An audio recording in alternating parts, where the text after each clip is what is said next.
ओम श्री गणेशाय नमः। ओम श्री परमात्मने नमः। पहले की बात है, त्रेता युग में हरिश्चंद्र नाम से प्रसिद्ध धर्मात्मा राजा राज्य करते थे। वे भूमंडल के पालक, सुंदर कीर्ति से युक्त और सब प्रकार से श्रेष्ठ थे। उनके राज्यकाल में कभी अकाल नहीं पड़ता था, किसी को रोग नहीं होता था, मनुष्यों की अकाल मृत्यु नहीं होती थी और पूर्ववासियों की कभी अधर्म में रुचि नहीं होती थी। उस समय प्रजा वर्ग के लोग धन, बल और तपस्या के मद से उन्मत्त नहीं होते थे। कोई भी स्त्री ऐसी नहीं देखी जाती थी जो पूर्ण यौवनावस्था को प्राप्त किए बिना ही संतान को जन्म देती हो। एक दिन महाबाहु राजा हरिश्चंद्र जंगल में शिकार खेलने गए थे। वहां शिकार के पीछे दौड़ते हुए उन्होंने बारंबार कुछ स्त्रियों की कातरवाणी सुनी। वे कह रही थी, हमें बचाओ बचाओ। राजा ने शिकार का पीछा छोड़ दिया और उन स्त्रियों को लक्ष्य करके कहा, डरो मत, डरो मत। कौन ऐसा दुष्ट बुद्धि वाला पुरुष है जो मेरे शासन काल में भी ऐसा अन्याय करता है। यो कहकर स्त्रियों के रोने के शब्द का अनुसरण करते हुए राजा उसी की ओर चल दिए।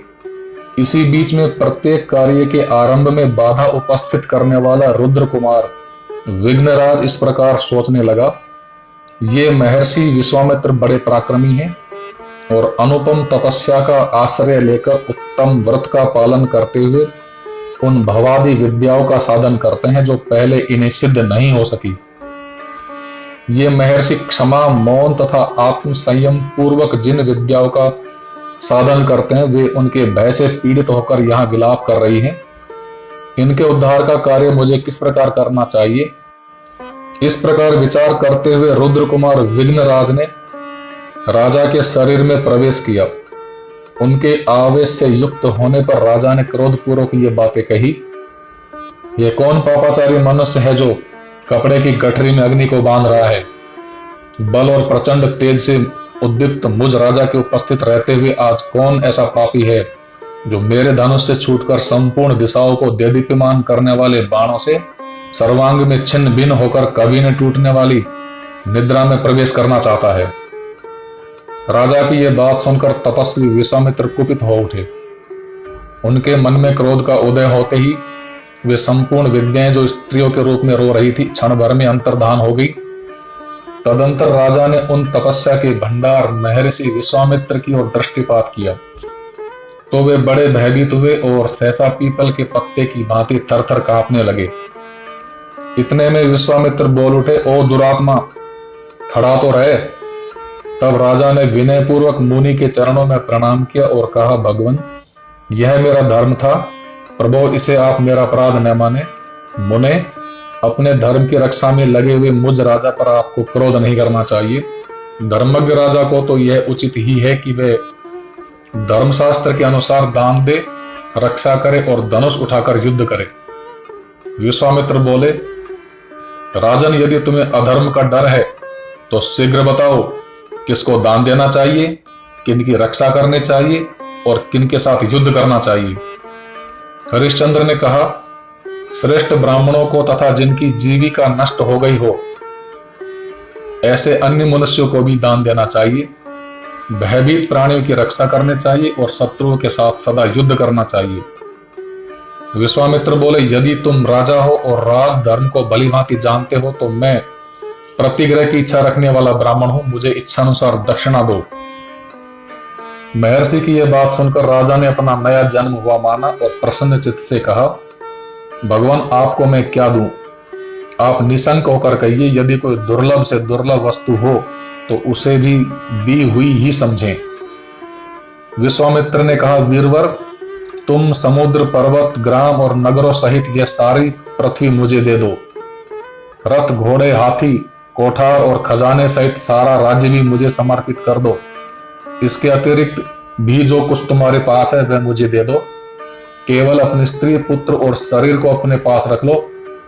साथ ही अपने धर्म को भी तुम ही रखो, क्योंकि वह सदा कर्ता के साथ ही रहता है, परलोक में जाने पर भी वह साथ जाता है। मुनि का यह वचन सुनकर राजा ने प्रसन्न चित्त से तथास्तु कहा हाथ जोड़कर उनकी आज्ञा स्वीकार की। उस समय उनके मुख पर शोक या चिंता का कोई चिन्ह नहीं था। विश्वामित्र बोले राजर से, यदि तुमने अपना राज्य, पृथ्वी, सेना और धन आदि सर्वस्व मुझे समर्पित कर दिया तो मुझ तपस्वी के इस राज्य में रहते किसका प्रभुत्व रहा? हरिश्चंद्र ने कहा, ब्राह्मण, मैंने जिस समय यह पृथ्वी दी है उसी समय आप मेरे भी स्वामी हो गए, फिर आपके इस पृथ्वी के राजा होने की तो बात ही क्या है। विश्वामित्र बोले, राजन, यदि तुमने ये सारी पृथ्वी मुझे दान कर दी तो जहां जहां मेरा प्रभुत्व हो वहां से तुम्हें निकल जाना चाहिए। करधनी आदि समस्त आभूषणों का संग्रह यहीं छोड़कर तुम वलकल का वस्त्र लपेट लो और अपनी पत्नी तथा पुत्र के साथ चले जाओ। बहुत अच्छा कहकर राजा हरिश्चंद्र अपनी पत्नी सव्या तथा पुत्र रोहिताश्व को साथ ले वहां से जाने लगे। उस समय विश्वामित्र ने उनका मार्ग रोककर कहा, मुझे राजसूय यज्ञ की दक्षिणा दिए बिना ही तुम कहां जा रहे हो? हरिश्चंद्र बोले, भगवान, ये एकंटक राज्य तो मैंने आपको दे ही दिया, अब तो मेरे पास ये 3 शरीर ही शेष बचे हैं। विश्वामित्र ने कहा, तो भी तुम्हें मुझे यज्ञ की दक्षिणा तो देनी ही चाहिए। विशेषतः ब्राह्मणों को कुछ देने की प्रतिज्ञा करके यदि न दिया जाए तो वह प्रतिज्ञा भंग का दोष उस व्यक्ति का नाश कर डालता है। राजन, राजसूय यज्ञ में ब्राह्मणों को जितने से संतोष हो उस यज्ञ की उतनी ही दक्षिणा देनी चाहिए। तुमने ही पहले प्रतिज्ञा की है कि देने की घोषणा कर देने पर अवश्य देना चाहिए। आतताइयों से युद्ध करना चाहिए तथा आर्तजनों की रक्षा करनी चाहिए। हरिश्चंद्र बोले, भगवान, इस समय मेरे पास कुछ भी नहीं है, समयानुसार अवश्य आपको दूंगा। विश्वामित्र ने कहा, राजन, इसके लिए मुझे कितने समय तक प्रतीक्षा करनी होगी, शीघ्र बताओ। हरिश्चंद्र बोले, ब्रह्मर्षि, मैं 1 महीने में आपको दक्षिणा के लिए धन दूंगा। इस समय मेरे पास धन नहीं है, अतः मुझे जानने की आज्ञा दीजिए। विश्वामित्र ने कहा, नरपश्रेष्ठ, जाओ जाओ, अपने धर्म का पालन करो, तुम्हारा मार्ग कल्याण में हो। विश्वामित्र ने जब जाओ कहकर जाने की आज्ञा दी तब राजा हरिश्चंद्र नगर से चले। उनके पीछे उनकी प्यारी पत्नी सव्या भी चली, जो पैदल चलने के योग्य कदापि नहीं थी। रानी और राजकुमार सहित राजा हरिश्चंद्र को नगर से निकलते देख उनके अनुयायी सेवक गण तथा पूर्ववासी मनुष्य विलाप करने लगे। हा नाथ, हम पीड़ितों का आप क्यों परित्याग कर रहे हैं? राजन, आप धर्म में तत्पर रहने वाले तथा पूर्ववासियों पर कृपा रखने वाले हैं। राजर्षि, यदि आप धर्म समझे तो हमें भी अपने साथ ले चलें। महाराज, 2 घड़ी तो ठहर जाइए, हमारे नेत्र रूपी भ्रमर आपके मुखारविंद की रूप सुधा का पान कर लें, फिर हमें कब आपके दर्शन का सौभाग्य प्राप्त होगा। हाय, जिन महाराज के आगे आगे चलने पर पीछे से कितने ही राजा चला करते थे, आज उन्हीं के पीछे उनकी ये रानी अपने बालक पुत्र को गोद में लेकर चल रही है। यात्रा के समय जिनके सेवक भी हाथियों पर बैठकर आगे जाते थे, वे ही महाराज हरिश्चंद्र आज पैदल चल रहे हैं। हा राजन, मनोहर भौहों, चिकनी त्वचा तथा ऊंची नासिका से सुशोभित आपका सुकुमार मुख मार्ग में धूलि से धूसरित एवं क्लेश युक्त होकर न जाने कैसे दशा को प्राप्त होगा। नरपश्रेष्ठ, ठहर जाइए, ठहर जाइए, यहीं अपने धर्म का पालन कीजिए। क्रूरता का परित्याग ही सबसे बड़ा धर्म है। विशेषतः क्षत्रियों के लिए तो यही सबसे उत्तम है। नाथ, अब हमें स्त्री, पुत्र, धन, धान्य आदि से क्या लेना है? यह सब छोड़कर हम लोग आपके साथ छाया की भांति रहेंगे। हा नाथ, हा महाराज, हा स्वामिन, आप हमें क्यों त्याग रहे हैं? जहां आप रहेंगे वहीं हम भी रहेंगे। जहां आप हैं वहीं सुख है, जहां आप हैं वहीं नगर है, और जहां हमारे महाराज आप हैं वहीं हमारे लिए स्वर्ग है। पूर्ववासियों की ये बातें सुनकर राजा हरिश्चंद्र शोक मग्न हो उन पर दया करने के लिए ही मार्ग में उस समय ठहर गए। विश्वामित्र ने देखा राजा का चित्त पूर्ववासियों के वचनों से व्याकुल हो उठा है, तब वे उनके पास आ पहुंचे और रोष तथा आमर्ष से आंखें फाड़कर बोले, अरे तू तो बड़ा दुराचारी, झूठा और कपटपूर्ण बातें करने वाला है। धिक्कार है तुझे, जो मुझे राज्य देकर फिर उसे वापस लेना चाहता है। विश्वामित्र का यह कठोर वचन सुनकर राजा कांप उठे और जाता हूं कहकर अपनी पत्नी का हाथ पकड़कर खींचते हुए शीघ्रता पूर्वक चले। राजा अपनी पत्नी को खींच रहे थे। वह सुकुमारी अबला चलने के परिश्रम से थक कर व्याकुल हो रही थी, तो भी विश्वामित्र ने सहसा उसकी पीठ पर डंडे से प्रहार किया। महारानी को इस प्रकार मार खाते देख महाराज हरिश्चंद्र दुख से आतुर होकर केवल इतना ही कह सके, भगवान जाता हूं। उनके मुख से और कोई बात नहीं निकल सकी। उस समय परम दयालु 5 विश्वदेव आपस में इस प्रकार कहने लगे, ओह, यह विश्वामित्र तो बड़ा पापी है, न जाने किन लोकों में जाएगा। इसने यज्ञकर्ताओं में श्रेष्ठ इन महाराज को अपने राज्य से नीचे उतार दिया है। विश्वदेवों की यह बात सुनकर विश्वामित्र को बड़ा रोष हुआ। उन्होंने उन सबको साप देते हुए कहा, तुम सब लोग मनुष्य हो जाओ। फिर उनके अनुनय विनय से प्रसन्न होकर उन महामुनि ने कहा, मनुष्य होने पर भी तुम्हारे कोई संतान नहीं होगी, तुम विवाह भी नहीं करोगे, तुम्हारे मन में किसी के प्रति ईर्ष्या और द्वेष भी नहीं होगा, तुम पुनः काम क्रोध से मुक्त होकर देवत्व को प्राप्त कर लोगे। तदंतर वे विश्वदेव अपने अंश से कुरु वंशियों के घर में अवतीर्ण हुए। वे ही द्रौपदी के गर्भ से उत्पन्न 5 पांडव कुमार थे। महामुनि विश्वामित्र के शाप से ही उनका विवाह नहीं हुआ। विश्वामित्र की बात सुनकर राजा दुखी हो धीरे धीरे आगे बढ़े। उनके पीछे नन्हे से पुत्र को गोद लिए रान्य सद्या चल रही थी। दिव्य वाराणसीपुरी के पास पहुंचकर राजा ने विचार किया कि यह काशी मनुष्य की भोग्य भूमि नहीं है, इस पर केवल शूलपाणी भगवान शंकर का अधिकार है, अतः यह मेरे राज्य से बाहर है। ऐसा निश्चय करके दुख से पीड़ित हो उन्होंने अपनी अनुकूल पत्नी के साथ पैदल ही काशी में प्रवेश किया। पुरी में प्रवेश करते ही उन्हें महर्षि विश्वामित्र सामने दिखाई दिए। उन्हें उपस्थित देख राजा हरिश्चंद्र हाथ जोड़कर विनीत भाव से खड़े हो गए और बोले, मुने, ये मेरे प्राण, यह पुत्र और पत्नी यहाँ प्रस्तुत हैं। इनमें से जिसकी आपको आवश्यकता हो उसे उत्तम अर्घ्य के रूप में स्वीकार कीजिए, अथवा हम लोग यदि आपकी और कोई सेवा कर सकते हो तो उसके लिए भी आज्ञा दीजिए। विश्वामित्र बोले, राजा से, आज 1 मास पूर्ण हो गया। यदि आपको अपनी बात का स्मरण हो तो मुझे राजसूय यज्ञ के लिए दक्षिणा दीजिए। हरिश्चंद्र ने कहा, तपोधन, अभी आज ही महीना पूरा हो रहा है, उसमें आधा दिन शेष है, इतने समय तक और प्रतीक्षा कीजिए, अब अधिक देर नहीं होगी। विश्वामित्र बोले, महाराज ऐसा ही सही, मैं फिर आऊंगा, यदि आज मुझे दक्षिणा न दोगे तो मैं तुम्हें साप दे दूंगा। यो कहकर विश्वामित्र चले गए। उस समय राजेश चिंता में पड़े कि पहले स्वीकार की हुई दक्षिणा मैं इन्हें किस प्रकार दूं? क्या मैं अपने प्राण त्याग दूं? इस अकिंचन दशा में किधर जाऊं?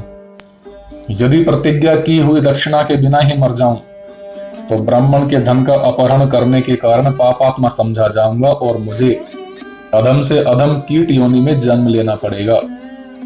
अथवा यह दक्षिणा चुकाने के लिए अपने को बेचकर किसी की दास्ता स्वीकार कर लूं। बस अपने को बेचना ही ठीक है। राजा हरिश्चंद्र अत्यंत व्याकुल एवं दीन होकर नीचा मुख किए जब इस प्रकार चिंता कर रहे थे, उस समय उनकी पत्नी ने नेत्रों से आंसू बहाते हुए गदगद वाणी में कहा, महाराज, चिंता छोड़िए, अपने सत्य की रक्षा कीजिए। जो मनुष्य सत्य से विचलित होता है वे शमशान की भांति त्याग देने योग्य है। नरश्रेष्ठ, पुरुष के लिए अपने सत्य की रक्षा से बढ़कर दूसरा कोई धर्म नहीं बतलाया गया है। जिसका वचन निरर्थक हो जाता है उसके अग्निहोत्र, स्वाध्याय तथा दान आदि संपूर्ण कर्म निष्फल हो जाते हैं। धर्मशास्त्रों में बुद्धिमान पुरुषों ने सत्य को ही संसार सागर से तारने के लिए सर्वोत्तम साधन बताया है। इसी प्रकार जिनका मन अपने वश में नहीं है, ऐसे पुरुषों को पतन के गर्त में गिराने के लिए असत्य को ही प्रधान कारण बताया गया है। कृति नाम के राजा 7 अश्वमेध और 1 राजसूय यज्ञ का अनुष्ठान करके भी एक ही बार असत्य बोलने के कारण स्वर्ग से गिर गए थे। महाराज, मुझसे पुत्र का जन्म हो चुका है। इतना कहकर रानी सभ्य फूट फूट कर रोने लगी। हरिश्चंद्र बोले, कल्याणी, ये संताप छोड़ो और जो कुछ कहना चाहती थी उसे साफ साफ कहो। रानी ने कहा, महाराज, मुझसे पुत्र का जन्म हो चुका है। श्रेष्ठ पुरुष स्त्री संग्रह का फल पुत्र ही बतलाते हैं, वह फल आपको मिल चुका है। अतः मुझी को बेचकर ब्राह्मण को दक्षिणा चुका दीजिए। महारानी का यह वचन सुनकर राजा हरिश्चंद्र मूर्छित हो गए। फिर होश में आने पर वे अत्यंत दुखित होकर विलाप करने लगे। कल्याणी, यह महान दुख की बात है जो तुम मुझसे ऐसा कह रही हो।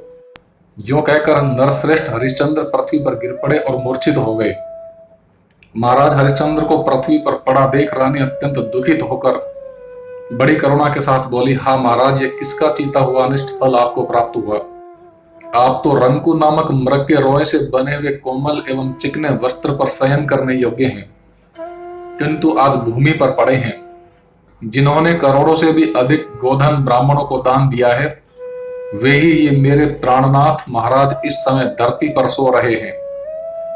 हाँ, ये कितने कष्ट की बात है। अरे ओ दुर्दैव, इन महाराज ने तेरा क्या बिगाड़ा था जो इंद्र और भगवान विष्णु के तुल्य होकर भी ये यहाँ मूर्छित दशा में पड़े हैं। इतना कहकर सुंदरी सभ्या पति के दुखों के असह्य बोझ से पीड़ित हो स्वयं भी गिरकर मूर्छित हो गई। इसी बीच में महातपस्वी विश्वामित्र जी भी आ धमके। उन्होंने राजा हरिश्चंद्र को मूर्छित होकर भूमि पर पड़ा देख उन पर जल के छींटे डाले और इस प्रकार का, राजेंद्र उठो उठो, यदि तुम्हारी दृष्टि धर्म पर हो तो मुझे पूर्वोक्त दक्षिणा दे दो। सत्य से ही सूर्य तप रहा है, सत्य पर ही पृथ्वी टिकी हुई है, सत्य भाषण सबसे बड़ा धर्म है, सत्य पर ही स्वर्ग प्रतिष्ठित है। 1000 अश्वमेध और एक सत्य को यदि तराजू पर तोला जाए तो 1000 अश्वमेध से सत्य ही भारी सिद्ध होगा। राजन, यदि आज तुम मुझे दक्षिणा न दोगे तो सूर्यास्त होने पर तुम्हें निश्चय ही साथ दे दूंगा। इतना कहकर विश्वामित्र चले गए। इधर राजा हरिश्चंद्र उनके भय से व्याकुल हो उठे। सोचने लगे, हाय, मैं अधम कहां भाग कर जाऊं। उनकी दशा क्रूर स्वभाव वाले धनी से पीड़ित निर्धन पुरुष की सी हो रही थी। उस समय उनकी पत्नी ने फिर कहा, ना, मेरी बात मानकर वैसा ही कीजिए, अन्यथा आपको सापाग्नि से दग्ध होकर मरना पड़ेगा। जब पत्नी ने बार बार उन्हें प्रेरित किया तब राजा बोले, कल्याणी, मैं बड़ा निर्दयी हूं। लो, अब तुम्हें बेचने चलता हूं। क्रूर से क्रूर मनुष्य भी जो कार्य नहीं कर सकते वही आज मैं करूंगा। पत्नी से यो कहकर राजा व्याकुल चित्त से नगर में गए और नेत्रों से आंसू बहाते हुए गदगद कंठ से बोले। राजा ने कहा, ओ नागरिकों, तुम सब लोग मेरी बात सुनो। क्या तुम मेरा परिचय पूछ रहे हो? लो सुनो, मैं मनुष्य नहीं अत्यंत क्रूर प्राणी हूं, क्योंकि अपनी प्राण प्यारी पत्नी को यहां बेचने के लिए आया हूं। यदि आप लोगों में से किसी को मेरी इस प्राणों से भी बढ़कर प्रियतमा पत्नी से दासी का काम लेने की आवश्यकता हो तो वह शीघ्र बोले। इस असह्य दुख में भी जब तक मैं जीवन धारण किए हुए हूं तभी तक बात कर लें। तदंतर कोई बूढ़ा ब्राह्मण सामने आकर राजा से बोला, दासी मुझे दे दो, मैं इसे धन देकर खरीदता हूं। मेरे पास धन बहुत है और मेरी प्यारी पत्नी अत्यंत सुकुमारी है, वह घर के कामकाज नहीं कर सकती, इसलिए यह दासी मुझे दे दो। तुम अपनी इस पत्नी की कार्यदक्षता, अवस्था, रूप और स्वभाव के अनुरूप यह धन लो और इसे मुझे दे दो। ब्राह्मण के ऐसा कहने पर राजा हरिश्चंद्र का हृदय दुख से विदीर्ण हो गया। वे उसे कोई उत्तर नहीं दे सके। तब उस ब्राह्मण ने राजा के वल्कल वस्त्र में उस धन को अच्छी तरह बांध दिया और उनकी पत्नी को खींचकर वह अपने साथ ले चला।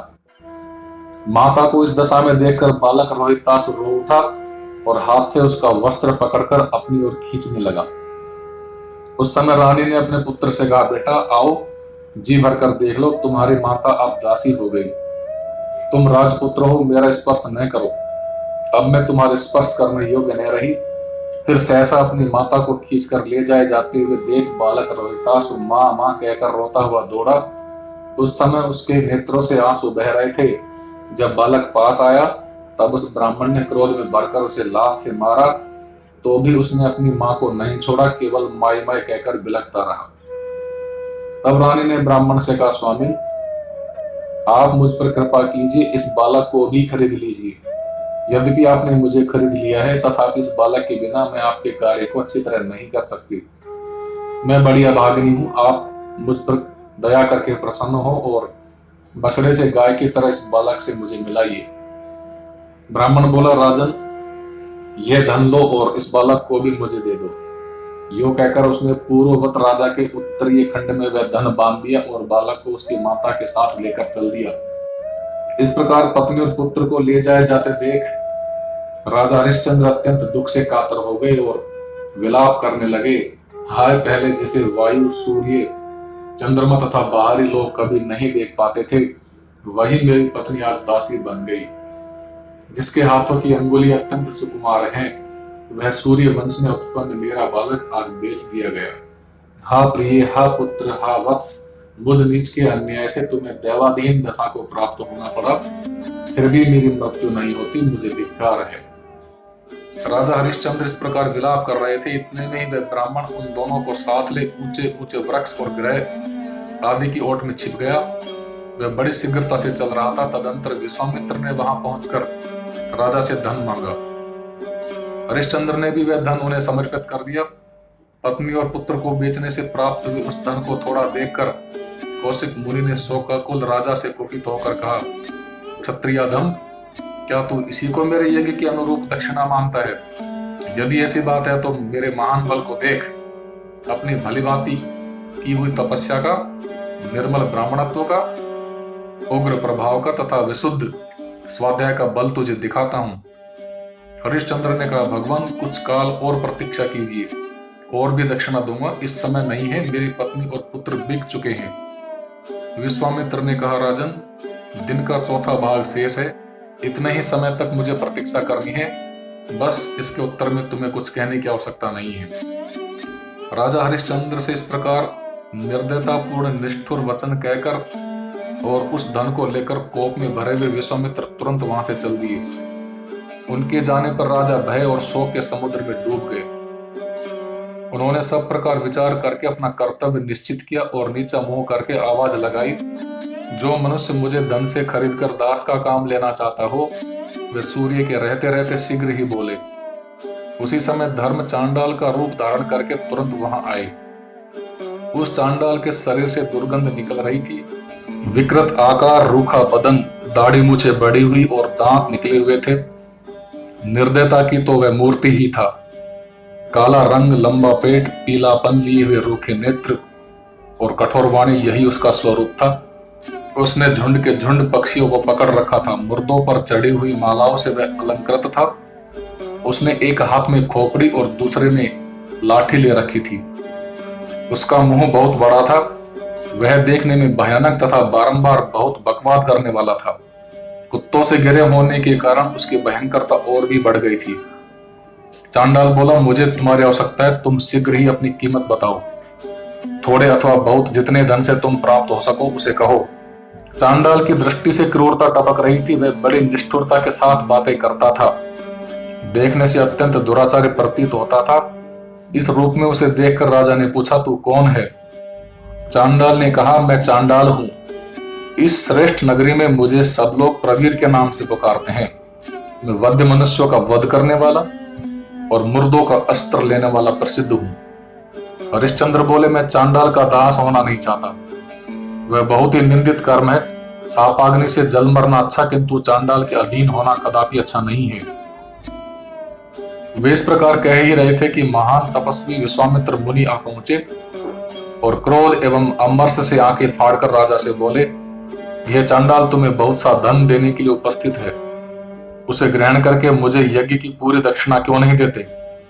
यदि तुम चांडाल के हाथ अपने को बेचकर उससे मिला हुआ धन मुझे नहीं दोगे तो मैं निसंदेह तुम्हें साथ दे दूंगा। हरिश्चंद्र ने कहा, ब्रह्म से, मैं आपका दास हूं, दुखी हूं, भयभीत हूं और विशेषतः आपका भक्त हूं। आप मुझ पर कृपा करें। चांडाल का संपर्क बड़ा ही निंदनीय है।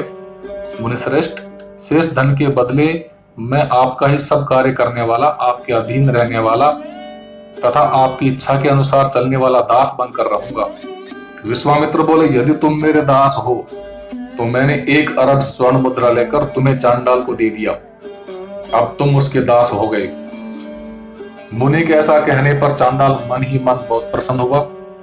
उसने विश्वामित्र को धन देकर राजा को बांध लिया और उन्हें डंडों की मार से अचेत सा करता हुआ अपने घर की ओर ले चला। उस समय राजा की इंद्रियां अत्यंत व्याकुल हो गई थी तदंतर राजा हरिश्चंद्र चांडाल के घर में रहने लगे। वे प्रतिदिन सवेरे, दोपहर और शाम को निम्नांकित बातें गुनगुनाया करते थे। हाय मेरी दीनमुखी पत्नी अपने आगे दीनमुख बालक रोहितासु को देखकर अत्यंत दुख में मग्न हो जाती होगी, और उस समय इस आशा से कि राजा धन कमाकर हम दोनों को छुड़ाएंगे, बारंबार मेरा स्मरण करती होगी। उसे इस बात का पता न होगा कि मैं ब्राह्मण को और भी अधिक धन देकर अत्यंत पाप में संसर्ग में जीवन व्यतीत कर रहा हूं।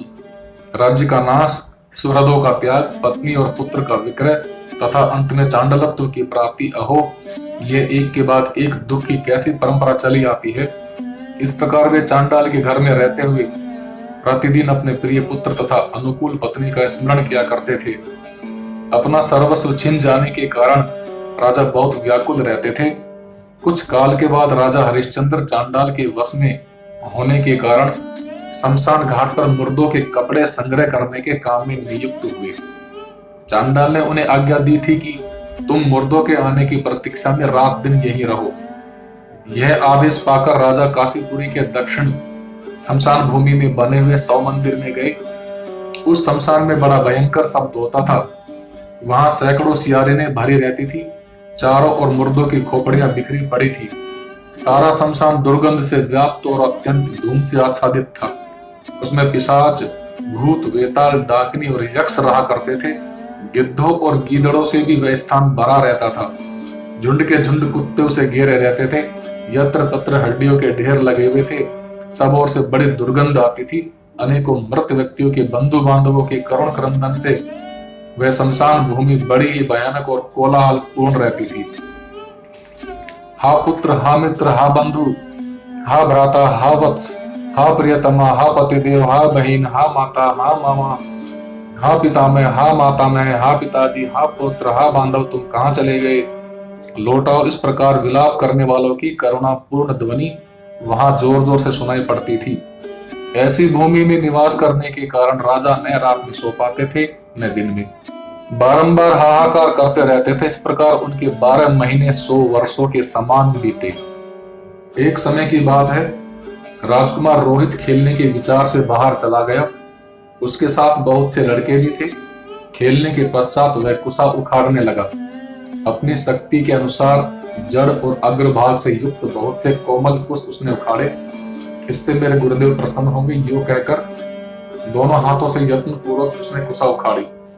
उत्तम लक्षण वाली समेधाएं और कुश का उसने पर्याप्त संग्रह कर लिया। अग्निहोत्र के लिए आदर पूर्वक पलाश की लकड़ियां भी उसने तोड़ ली। सबको लेकर एक भार बनाया और मस्तक पर रखकर वह पैदल ही चलने लगा। सुकुमार था ही चलते चलते थक गया। उस समय राजकुमार रोहित को प्यास भी लग गई थी। अतः वह एक जलाशय पर पहुंचा। जल के समीप जमीन पर बोझ उतारकर उसने रख दिया। इच्छानुसार जल पीकर कुछ समय तक विश्राम किया। फिर वाल्मीकि के ऊपर जो बोझ पड़ा हुआ था उसे उठाने लगा। इतने में ही विश्वामित्र की प्रेरणा से एक महान विस्तर काला सर्प बिल से निकला। उसकी आकृति अत्यंत भयंकर थी। उसने राजकुमार रोहित को काट लिया। काटते ही रोहित जमीन पर गिर पड़ा। रोहित मर गया। यह देखकर साथी बालक ब्राह्मण के आश्रम पर लौट गए। भय के कारण उन बालकों के हृदय में भी घबराहट उत्पन्न हो गई थी। अत्यंत उतावली के साथ रोहित की माता के सामने जाकर वे कहने लगे, विप्रदासी, तुम्हारा पुत्र खेलने के लिए बाहर गया था, हम सभी साथ थे। वहां सर्प ने उसको डस लिया और इससे उसके प्राण चल बसे। उस समय वज्रपात की तुलना करने वाली यह बात सुनकर रानी मूर्छित और जमीन पर गिर पड़ी। तब ब्राह्मण ने कुपित होकर रानी पर जल के छींटे दिए। क्षण भर में रानी को जब चेत हो गया तब ब्राह्मण उससे कहने लगा, दुष्टे, सायंकाल के समय रोना शुभ सूचक है। इससे घर में दरिद्रता आती है। इसको जानती हुई तू क्यों रो रही है? क्या तेरे हृदय में जरा भी लज्जा को स्थान नहीं है? इस प्रकार ब्राह्मण के कहने पर रानी ने कुछ भी उत्तर नहीं दिया। पुत्र शोक से संतप्त होकर वह बेचारी रोती ही रही। उसका मुख आंसू से भीग रहा था। सिर के बाल इधर उधर बिखरे थे। घोर दयनीय दशा को प्राप्त वह रानी धूल से दूसरित थी। फिर भी क्रोध के आवेश में आकर ब्राह्मण ने रानी से कहा, दुष्टे, तुझे धिक्कार है, क्योंकि अपनी कीमत चुकाकर भी तू मेरा कार्य करने में आनाकानी कर रही है। यदि इस समय काम को नहीं कर सकती थी तो मुझसे धन ही क्यों लिया? इस प्रकार बारंबार निष्ठुर वाक्यों का प्रयोग करके ब्राह्मण रानी को डांटने लगा। रानी के नेत्रों से निरंतर जल बह रहा था। उसने दुख भरी वाणी में अपने रोने का कारण ब्राह्मण से बताया। स्वामी, मेरा छोटा बच्चा बाहर गया था, उसे सर्प ने डस लिया है, जिससे उसकी मृत्यु हो गई। सुव्रत, मैं उस बालक को देखने के लिए जाना चाहती हूँ, मुझे आज्ञा देने की कृपा कीजिए, क्योंकि अब उस पुत्र का दर्शन मेरे लिए परम दुर्लभ हो गया है। यूं करुणापूर्ण वचन कहकर रानी पुनः रोने लगी। तब उस क्रोधी ब्राह्मण ने उससे फिर कहा, बीच व्यवहार में तत्पर रहने वाली मूर्खे, क्या तुझे पाप की जानकारी नहीं है? देख, जो व्यक्ति स्वामी से वेतन लेकर उसका कार्य सुचारू रूप से नहीं करता, उसे अत्यंत भयंकर रौरव नरक में गिरना पड़ता है। एक कल्प नरक भोगने के पश्चात मुर्गे की योनि में उसकी उत्पत्ति होती है। यदि तेरे हृदय में किंचन मात्र भी परलोक का भय हो तो आकर तुरंत मेरे कार्य में लग जाना। उस समय ब्राह्मण के कहने पर कांपती हुई रानी उसके प्रति बोली, नाथ, मुझ पर कृपा कीजिए, अब प्रसन्न हो जाए, मैं बालक को देख सकूं, केवल इतने समय के लिए ही मुझे वहां जाने की आज्ञा दीजिए। यूं कहकर रानी ब्राह्मण के पैर पर अपना मस्तक झुकाकर गिर पड़ी। पुत्र के शोक से अत्यंत दुखी होने के कारण वह करुण विलाप करके रोती रही। तदंतर रोष से आंखें लाल करके वह क्रोधी ब्राह्मण रानी से पुनः कहने लगा, तेरे पुत्र से मुझे क्या प्रयोजन? तू पहले घर का काम कर। क्या तू मेरे कोड़ों से ताड़ित करने वाले क्रोध को नहीं जानती है? इस प्रकार ब्राह्मण के कहने पर रानी धैर्य पूर्वक उसके घर का काम करने लगी। पैर दबाने, तेल मालिश करने आदि कार्यों के संपादन में आधी रात का समय व्यतीत हो गया। तब ब्राह्मण ने रानी से कहा, अब तू पुत्र के पास जा सकती है, उसका दाह आदि संस्कार करके बहुत शीघ्र लौट आना, जिससे मेरे घर में किसी भी कार्य में बाधा उपस्थित न हो। तब रानी अकेली ही उस आधी रात के समय रोती बिलखती पुत्र के पास चली गई। अपने मृत बालक को देखकर शोक से उसका हृदय संतप्त हो उठा। वह ऐसी जान पड़ती थी मानो झुंड से अलग हुई मृगी अथवा बिना बछड़े की गौ हो। काशी से बाहर निकलने पर तुरंत ही उसका मृत कुमार दिखाई पड़ा। काठ, कुसा और तृण के सहारे वह बालक जमीन पर रंग की भांति पड़ा था। उस समय दुख के कारण अत्यंत अधीर होकर परम निष्ठुर शब्द का प्रयोग करके रानी यूं विलाप करने लगी, बेटा, तू मेरे सामने आ जा, बता तो इस समय तू क्यों रूठ गया है? तू बार बार अम्बा अम्बा कहकर मेरे सामने सदा आया करता था। यूं कहकर रानी कुछ डग आगे बढ़ी और मूर्छित होकर मृत पुत्र के ऊपर गिर पड़ी। फिर चेत होने पर उसने दोनों हाथों से बालक को पकड़ लिया। उसके मुख से अपना मुख सटाने के पश्चात अत्यंत हृदय विदारक शब्दों का प्रयोग करके वह फुक्का मारकर रोने लगी। हाथों से मस्तक और छाती पीट कर इस प्रकार करुण विलाप कर रही थी, हा पुत्र, हा शिशो, हा वत्स, हा मेरे सुकुमार बच्चे, तू कहाँ चला गया? हा राजन, आप कहाँ चले गए? भला अपने इस बालक को देख ले। प्राणों से भी बढ़कर प्रेम भाजन पुत्र आज मरकर जमीन पर पड़ा है। फिर वह रानी कहीं बालक के प्राण लौट तो नहीं आए, इस बहाना से मृत पुत्र का मुख निहारने लगी। जब मुख की चेष्टा से मालूम हो गया कि जीवित नहीं है, तब पुनः मूर्छित होकर गिर पड़ी। चेत होने पर उसने पुनः हाथ से बालक का मुख पकड़ लिया और कहा, बेटा, इस भयंकर निद्रा का त्याग कर दे, शीघ्र जग जा, आधी रात से भी अधिक समय व्यतीत हो गया।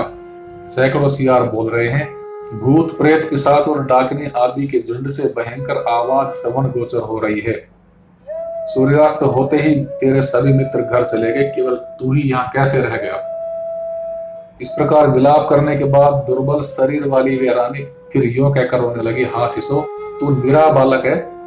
हाँ सुकुमार वत्स, तुझे लोग रोहित कहते हैं।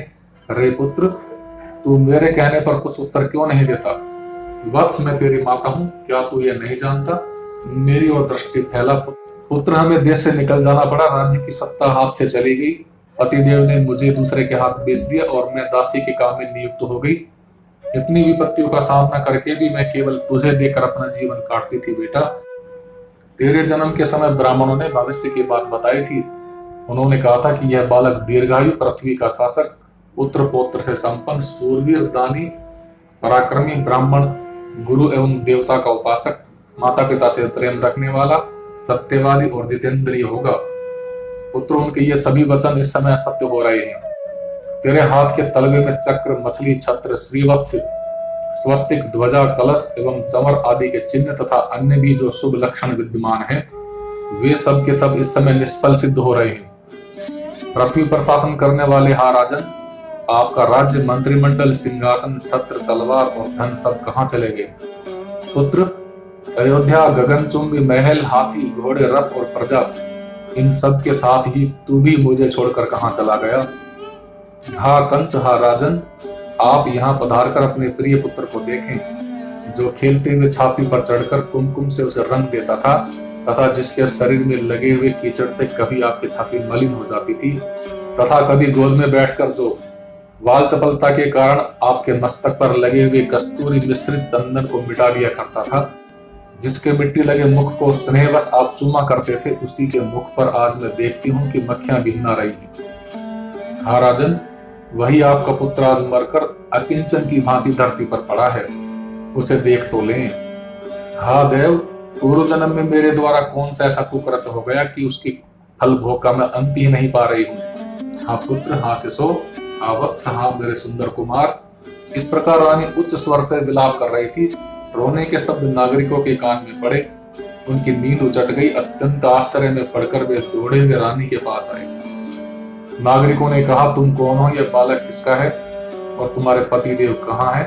रात के समय निर्भीकता पूर्वक तुम अकेली ही कहां से आकर रो रही हो? इस प्रकार कहने पर रानी के मुख से नागरिक किंचित मात्र उत्तर न पा सके।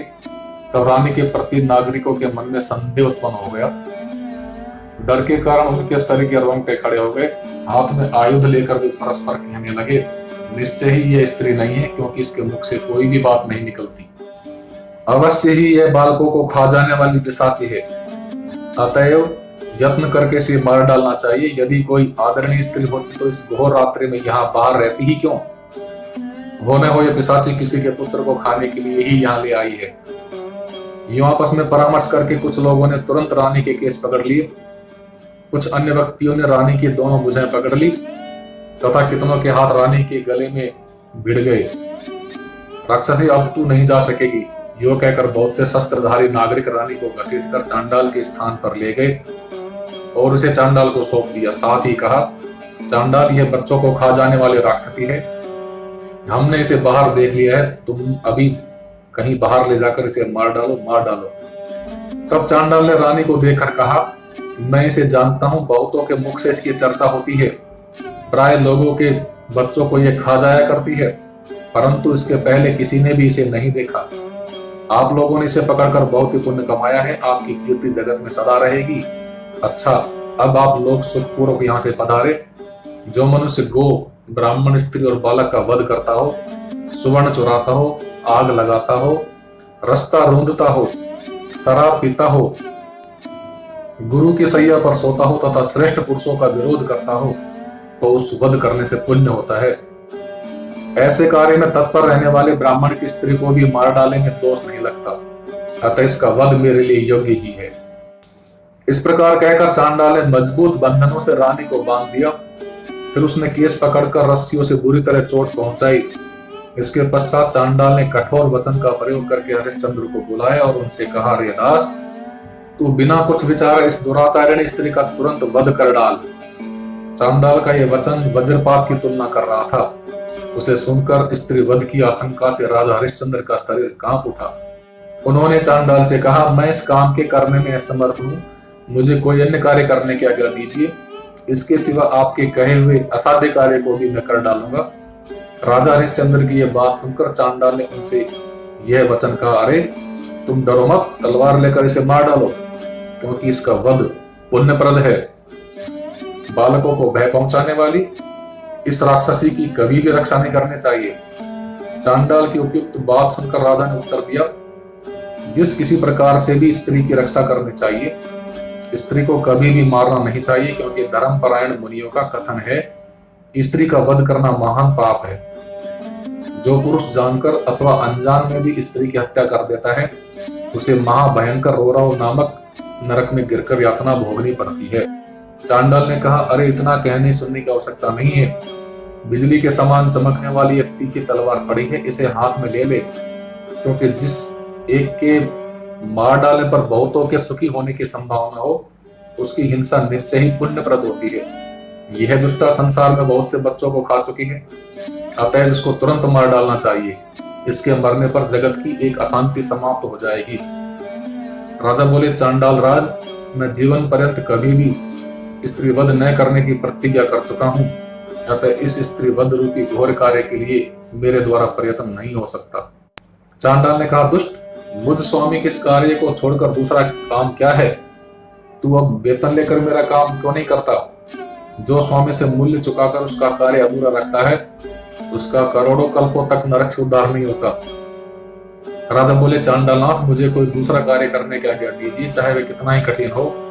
आप अपने शत्रु का परिचय दे, मैं तुरंत उसे मार डालूंगा। उसे मारकर पृथ्वी आपको सौंप दूंगा, इसमें कोई संशय नहीं। प्रधान देवताओं, नागों, सिद्धों और गंधर्वों से युक्त इंद्र को भी तीखे तीरों से मारकर परास्त कर दूंगा। तब महाराज हरिश्चंद्र की यह बात सुनकर चांडाल क्रोध से तमतमा उठा। राजा कांपने लगे। उसने उनसे पुनः कहा, नौकरों के लिए जो बात कही गई है वैसा तेरा व्यवहार नहीं हुआ। चांडाल की सेवाव्रती स्वीकार करके तू देवताओं की सी बात करता है।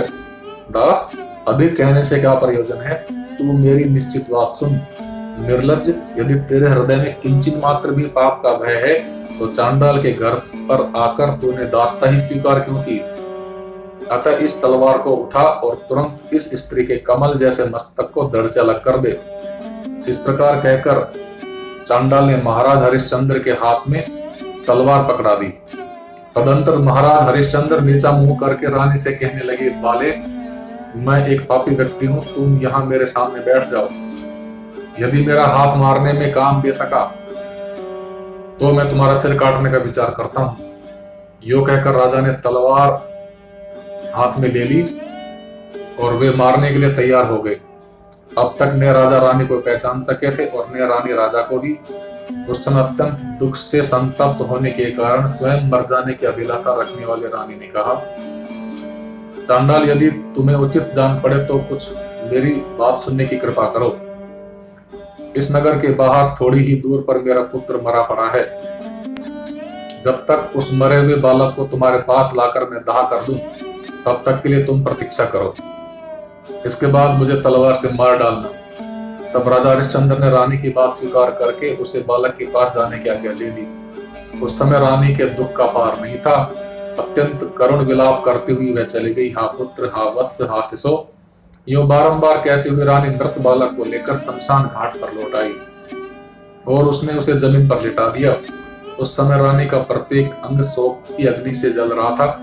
उसका शरीर दुर्बल हो गया था, सिर के बाल धूल से धूमिल हो गए थे। राजन, आपका प्रिय पुत्र मित्रों के साथ खेल रहा था, उसे दुष्ट सर्प ने काट लिया, जिससे उसके प्राण पखेर उड़ गए। वही मरा हुआ बालक अब यहाँ जमीन पर पड़ा है, आप उसे देखते हैं। इस प्रकार के शब्द विलाप करते समय रानी के मुख से निकल रहे थे। सुनकर राजा हरिश्चंद्र शव के पास आए, उसके ऊपर का वस्त्र हटाया। तब भी तरह तरह से विलाप करने वाली रानी को पहचानने में राजा असमर्थ रहे, क्योंकि बहुत दिनों से प्रवास संबंधी असह्य दुख भोगने के कारण मानो रानी का अब शरीर दूसरा ही हो गया था। महाराज हरिश्चंद्र के केस पहले बहुत ही सुंदर थे, वे अब भयानक जटा के रूप में परिणत हो गए थे। जान पड़ते थे मानो सूखे हुए वृक्ष की छाल हो। अतः रानी भी उन्हें पहचान न सकी। सर्प के विष से ग्रस्त होकर मृत बालक धरती पर पड़ा था। उसे देखकर महाराज हरिश्चंद्र उसके राजोचित शुभ लक्षण पर विचार करने लगे। इसका मुख पूर्णिमा के चंद्रमा की तुलना कर रहा है। कितनी सुगढ़ नासिका है, दर्पण के समान चमकीले ऊंचे दोनों कपोल अनुपम शोभा दे रहे हैं। इसके घुंघराले काले केस कुछ भीग कर मस्तक के चारों ओर फैले हैं। आंखें मालूम पड़ती हैं मानो खिले हुए कमल हो। होठों की छवि बिंबा फल को तुच्छ कर रही है। चौड़ी छाती, बड़े बड़े नेत्र, लंबी भुजाएं और ऊंचे कंधों से यह विचित्र शोभा पा रहा है। बड़े पैरों में छोटी छोटी अंगुलियां हैं। यह कैसा गंभीर जान पड़ता है। इसके चरण कमल के समान कोमल हैं और नाभि गहरी है। हाँ, दुख तो इस बात का है कि यह बालक किस भाग्यहीन राजा के कुल में उत्पन्न हुआ कि शीघ्र ही दुरात्मा यमराज ने अपने काल पास से इसे बांध लिया। माता की गोद में लेटे हुए उस मृत बालक को देखकर यूं विचार करने के उपरांत महाराज हरिश्चंद्र की पूर्व की स्मृति हो आई। अतः वे हा हा कहकर आंखों से आंसू गिराने लगे।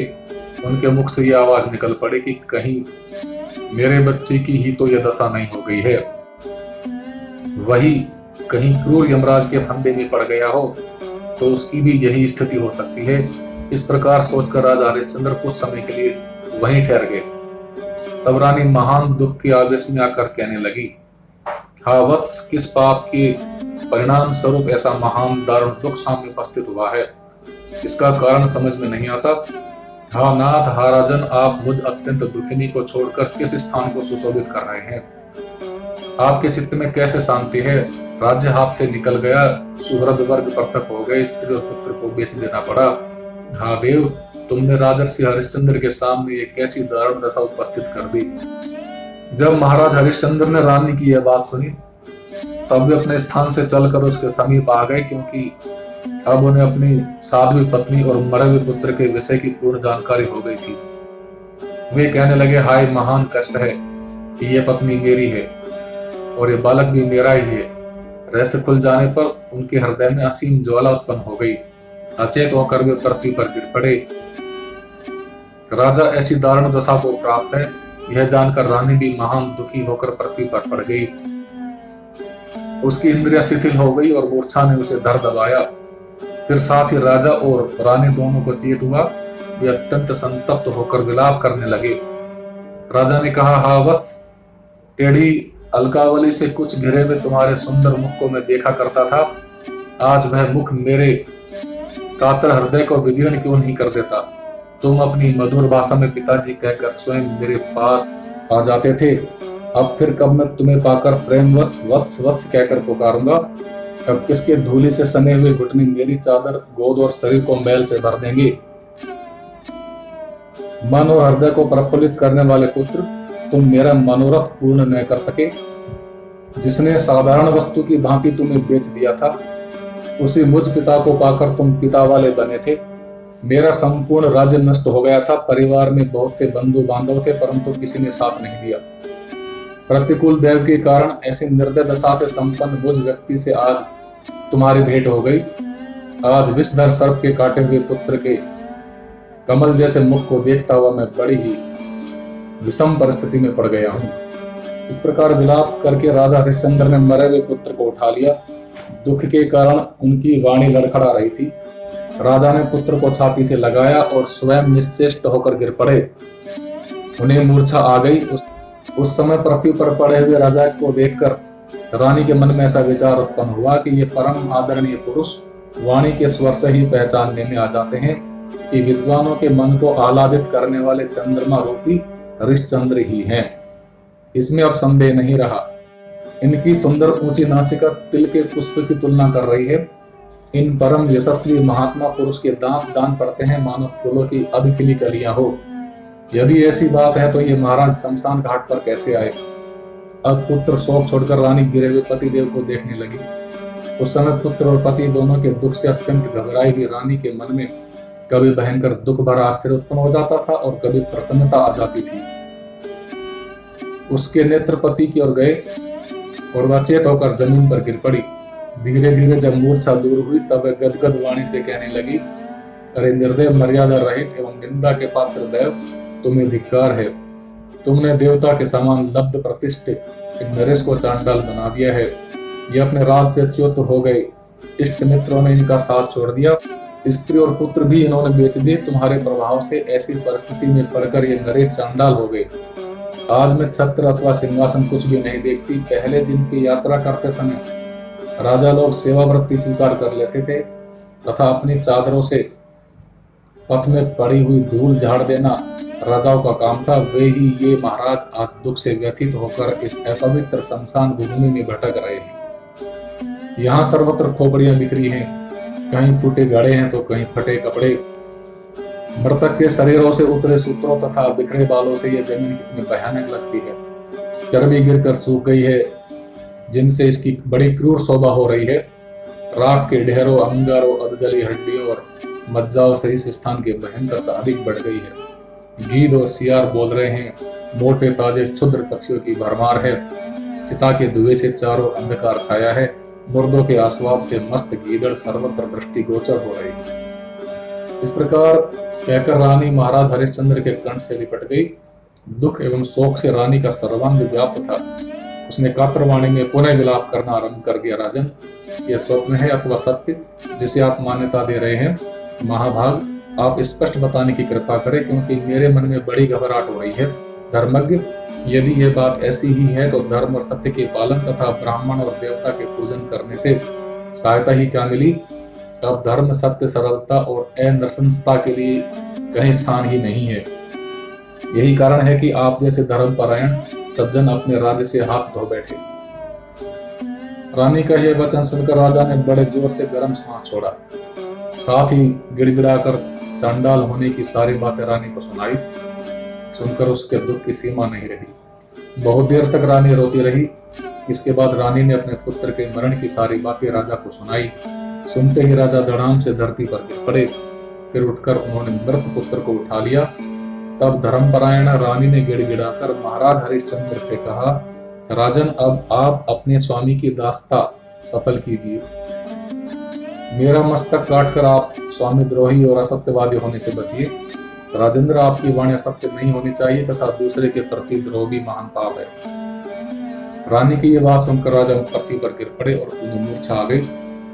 थोड़ी देर में जब चेत हुआ तब अत्यंत खेद प्रकट करते हुए विलाप करने लगे। राजा बोले, प्रिय, तुम्हारे मुख से ऐसा अत्यंत निष्ठुर वचन कैसे निकल गया? भला जो बात कही भी नहीं जा सकती उसे कार्य रूप में कैसे परिणत किया जाए? पत्नी ने कहा, प्रभु, मैंने भगवती गौरी की आराधना की है। देवता और ब्राह्मण भी मुझसे सुपूजित हो चुके हैं। उनके आशीर्वाद से आप इसी जन्म में पुनः मेरे पति होकर रहेंगे। रानी की यह बात सुनकर राजा जमीन पर लुढ़क पड़े। उनके दुख की सीमा नहीं रही। राजा ने कहा, प्रिय, बहुत दिनों तक इस प्रकार का दुख भोगना मुझे अभिष्ट नहीं है। तनमंगी, मैं अब इस शरीर को बचाए रखने में असमर्थ हूं। मेरी मंदभाग्यता तो देखो। यदि मैं चांडाल से बिना आज्ञा लिए ही जलती आग में बैठ जाता हूं, तब तो दूसरे जन्म में भी मुझे इसकी नौकरी करनी पड़ेगी। मैं घोर नरक में पड़कर भयंकर दुख भोगूंगा। भीषण रौरव नामक प्रसिद्ध नरक में पड़ने पर अनेक संताप सामने आ जाएंगे। वंश की वृद्धि करने वाला मेरा यह जो एक पुत्र था, वह भी आज बलवान देव के प्रकोप से काल का ग्रास बन गया। पराधीन होने के कारण ऐसी दुर्दशा सामने आने पर भी मैं कैसे प्राणों का त्याग करूं? फिर भी इस असीम दुख से उबरकर मैं अब अपना शरीर त्याग ही दूंगा। फिर जो कुछ होना है हो जाएगा। दुर्बल शरीर वाले प्रिय, मैं इस प्रज्वलित अग्नि में पुत्र की देह के साथ स्वयं भी कूद पड़ूंगा। इसलिए अब तुम क्षमा करना। कमल लोचने, तनमंगी, पुनः कुछ भी कहना तुम्हें उचित नहीं है। मन को निश्चिंत करके तुम मेरी बात सुन लो। शुचिस्मिते, मेरी आज्ञा के अनुसार अब तुम ब्राह्मण के घर पधारो। यदि तुमने दान, हवन और ब्राह्मणों को संतुष्ट किया है तो उसके फल स्वरूप दूसरे लोक में अपने पुत्र के साथ तुम्हारा और मेरा समागम होगा। इस लोक में अभिलषित संगम अब कैसे हो सकेगा? पवित्र मुस्कान वाली प्रिय, अब मैं इस लोक से जा रहा हूँ। अतएव एकांत में हंसी के रूप में मैंने तुमसे कभी कुछ अनुचित कह दिया हो तो उन सब बातों का ध्यान मत रखना। सुबह मैं राजा की प्रेयसी भारिया हूँ। इस प्रकार के अभिमान में आकर तुम्हें उन ब्राह्मण देवता का तिरस्कार नहीं करना चाहिए, क्योंकि स्वामी को देवता के समान समझकर उन्हें सम्यक प्रकार से संतुष्ट करना ही तुम्हारा कर्तव्य है। रानी ने कहा, राजा से, अब मैं भी आग की लपट में भस्म हो जाऊंगी, कारण वह दुख का भार मुझसे भी सहा नहीं जाता। भगवान, आपके साथ ही मेरी यात्रा में निश्चित है। निसंदेह आपके साथ चलने में ही मेरा कल्याण है। मानद, आपके साथ रहकर स्वर्ग और नरक सभी कुछ मैं भोग लूंगी। रानी की बात सुनकर महाराज हरिश्चंद्र ने कहा, पतिव्रते एवं मस्तु, ऐसा ही हो। तदंतर राजा हरिश्चंद्र ने चिता तैयार की और उस पर अपने पुत्र रोहित को सुला दिया। स्वयं रानी के साथ दोनों हाथ जोड़कर, जो जगत की अधिष्ठात्री है, 100 आंखों से जिनकी अनुपम शोभा होती है, पंचकोशों के भीतर जो सदा विराजमान रहती है, ब्रह्म जिनका स्वरूप है, जो लाल रंग के वस्त्र धारण करती हैं, करुणा की सागर हैं, जिनकी भुजाओं में भांति भांति के आयुध शोभा पाते हैं, तथा जो जगत के संरक्षण में सदा तत्पर रहते हैं, उन परमेश्वरी भगवती जगदम्बा का ध्यान करने लगे। राजा ध्यान में संलग्न थे। उसी समय इंद्र सहित संपूर्ण देवता धर्म को आगे करके तुरंत वहां पधारे। आकर सबने एक स्वर से कहा, राजन, महाप्रभु सुनो, ये साक्षात ब्रह्मा स्वयं भगवान धर्म, साध्यगण, मरुदगण, विश्वदेव, चारणों सहित लोकपाल, नाग, सिद्ध, गंधर्वों के साथ रुद्रगण, अश्विनी कुमार तथा ऐसे ही अन्य भी बहुत से देवता यहाँ उपस्थित हैं। धर्म पूर्वक त्रिलोकी से मैत्री स्थापित करने की इच्छा रखने के कारण जो विश्वामित्र के नाम से विख्यात हैं, वे मुनि भी पधारे हैं और ये तुम्हारे अभिलाषा पूर्ण करने की इच्छा प्रकट करते हैं। धर्म बोले, राजन, तुम्हें ऐसा साहस नहीं करना चाहिए, क्योंकि तुम में जो सहनशीलता, इंद्रियों को वश में रखने की पूर्ण योग्यता तथा सत्व आदि सद्गुण है, उनसे परम संतुष्ट होकर मैं तुम्हारे सामने उपस्थित हूँ। इंद्र ने कहा, महाभाग हरिश्चंद्र, मैं इंद्र तुम्हारे सामने उपस्थित हूँ। राजन, आज स्त्री पुत्र सहित तुमने इस सनातन विश्व पर विजय प्राप्त कर ली। रानी और राजकुमार को साथ लेकर अब तुम स्वर्ग में पधारने की कृपा करो। तुम्हारे अतिरिक्त अन्य कोई कर्मशील मनुष्य इस स्वर्ग पर विजय प्राप्त कर ले, यह परम दुष्कर है। तदंतर इंद्र ने आकाश में विराजमान होकर चिता के मध्य भाग में सोए हुए राजकुमार रोहित पर अपमृत्यु को दूर करने वाली अमृतमय वर्षा आरंभ कर दी। साथ ही पुष्पों की विपुल वर्षा और दुंदुभियां भी बज उठी। महाराज हरिश्चंद्र बड़े महात्मा पुरुष थे। अब उनके मरे हुए सुकुमार पुत्र रोहित में चेतना आ गई।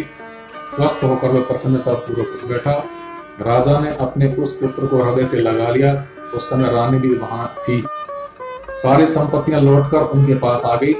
दिव्य माला और वस्त्र महाराज को सुशोभित करने लगे। उनके मन में अपार शांति छा गई। उनके हृदय का कोना कोना परम आनंद से भर गया। क्षण मात्र में ही परिस्थिति इस प्रकार का अद्भुत परिवर्तन हो गया। फिर इंद्र ने राजा हरिश्चंद्र से कहा, महाराज, अब तुम स्त्री और पुत्र के साथ स्वर्ग में चलो। यह सर्वोत्कृष्ट उत्तम गति तुम्हारे अपने ही कर्मों का फल है।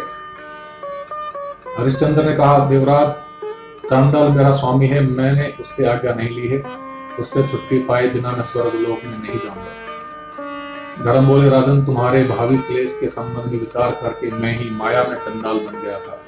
तुम्हें चंडाल का स्थान जो दिखाई पड़ा था वह भी मेरी माया ही थी। इंद्र ने कहा, हरिश्चंद्र, भूमंडल के संपूर्ण मनुष्य जिसके लिए प्रार्थना करते हैं उस परम पुनित स्थान पर पधारो।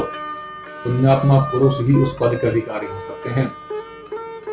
महाराज हरिश्चंद्र बोले, देवराज, आपको नमस्कार है।